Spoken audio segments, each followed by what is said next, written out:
Have you ever met someone who was, by every measurable standard, the smartest person in the room, and yet somehow also the most socially exhausting, the most misunderstood, or frankly, the most quietly miserable? Maybe that person was someone you knew.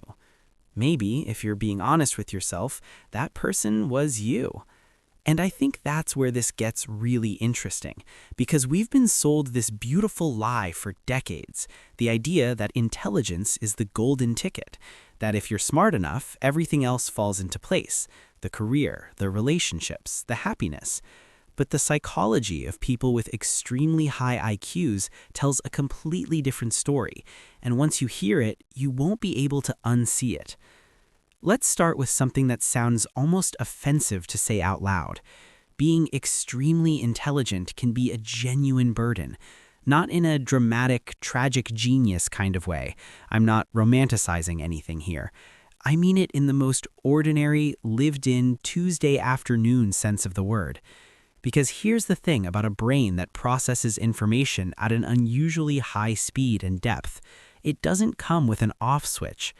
Imagine being at a dinner party, someone makes a casual joke, and while everyone else is laughing, your brain has already cross-referenced that joke with 3 historical examples, identified its logical flaw, and started composing a rebuttal you'll never actually say out loud because you know it would kill the mood. That's not a superpower. That's exhausting. Psychologists have a term for this. It's called overexcitability, and it was first mapped out by a Polish psychologist named Kazimierz Dabrowski in the 1960s. His research found that highly gifted individuals don't just think more, they feel more, they sense more, they react more. Their nervous systems are essentially running on a higher sampling rate than average. Everything comes in louder, faster, and more intensely. Which sounds amazing until you realize it means that conflict hits harder, injustice burns longer, and boredom, God, the boredom, is almost physically painful for them. And that's where the first real paradox shows up, because we tend to assume that smart people are calm, composed, rational, that all that brain power functions like some kind of emotional shock absorber. But the research suggests almost the opposite. A study published in the journal Intelligence found a strong correlation between high IQ and a greater prevalence of psychological conditions, including anxiety, depression, and ADHD. The researchers called it the hyperbrain, hyperbody hypothesis, the idea that the same neurological wiring that allows for exceptional cognitive processing also creates a system that's chronically overstimulated. Your brain is a Ferrari engine, but the rest of your nervous system is still driving on regular roads. It's a lot. Now let's talk about something even more counterintuitive, because I think this is the part that really flips people's assumptions upside down. You would think that people with higher IQs would be better at making decisions, right? More logical, less biased, more accurate in their predictions. And in narrow, structured, testable domains, yes, often they are. But in real life, in messy, emotional, socially complex situations, research from Keith Stanovich at the University of Toronto suggests that IQ and what he calls rational thinking are almost entirely separate skill sets. High IQ does not protect you from bias. In fact, there's evidence to suggest it can make certain biases worse, because a smarter brain is also a more sophisticated rationalizer. If you already believe something wrong, having more cognitive firepower just means you'll build a more elaborate, more convincing case for why you're right. Psychologists call this galaxy-brained thinking, where the reasoning is so layered and intricate that it arrives at a conclusion that most reasonable people would immediately recognize as absurd. IQ without wisdom is just a very fast car with no steering wheel. Here's another piece of this puzzle that most people don't talk about: the loneliness. And I don't mean that in a self-pitying way. I mean it as a structural reality. Human connection is built, in large part, on the experience of being understood. When you share a thought and someone gets it, really gets it, there's a moment of resonance that feels almost chemical. But when your mind naturally operates several standard deviations from the norm, those moments of genuine resonance become rarer. Not impossible, but rarer. And what fills that gap is often a kind of social performance, learning to translate your inner world into something that lands better in conversation, something more digestible, something less you. Over time, that performance becomes so automatic that some high IQ individuals genuinely lose track of where the performance ends and the real self begins. That's not a thinking problem, that's a belonging problem. And this is where I want to bring in something that I think is genuinely underappreciated, the concept of asynchronous development.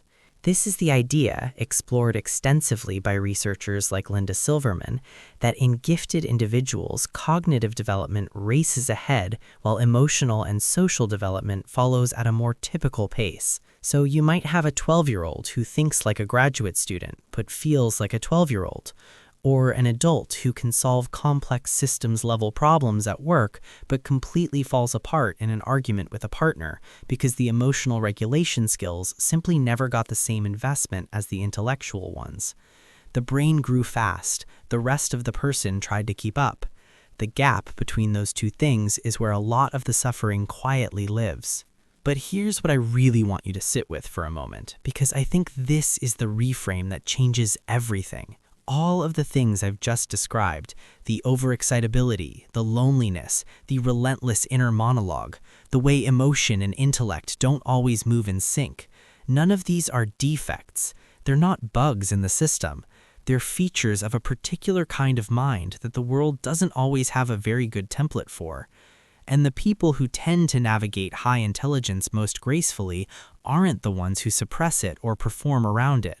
They're the ones who build a life that accommodates it, who find communities, creative outlets, intellectual pursuits that give the brain something worthy to chew on, who develop emotional intelligence with the same seriousness they brought to developing cognitive intelligence, who learn, eventually, that being the smartest person in the room is far less satisfying than being the most genuinely connected one. There's a reason that some of the most impactful, fulfilled, brilliant people in history, your Einsteins, your Curies, your Tolstoys, were also deeply invested in questions of meaning, community, and ethics. Not because intelligence led them there automatically, but because they understood, often through personal suffering, that raw intellect without humanity is just noise. Einstein said something that I think about a lot. He said that imagination is more important than knowledge. And I think what he was pointing at, whether he realized it or not, is that intelligence in its purest, most useful form is never just about processing speed or pattern recognition.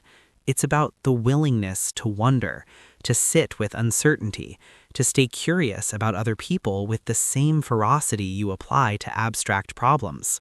So if you're someone who has ever felt like your brain was more of a burden than a gift, like it kept you up at night, set you apart from people you wanted to be close to, made the world feel simultaneously too loud and not stimulating enough, I want you to hear this clearly. That experience is real. It's documented. You're not broken, and you're not alone. And the path forward isn't about dimming the intelligence. It's about growing everything else to match it.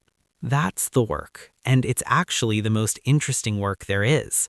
If this gave you something to think about, or if it put into words something you felt but couldn't quite articulate, drop it in the comments. I genuinely read them, and honestly, those conversations are often more insightful than the video itself. And if you want to keep going down this rabbit hole, there's a lot more where this came from. Thanks for being here. Your brain is good company.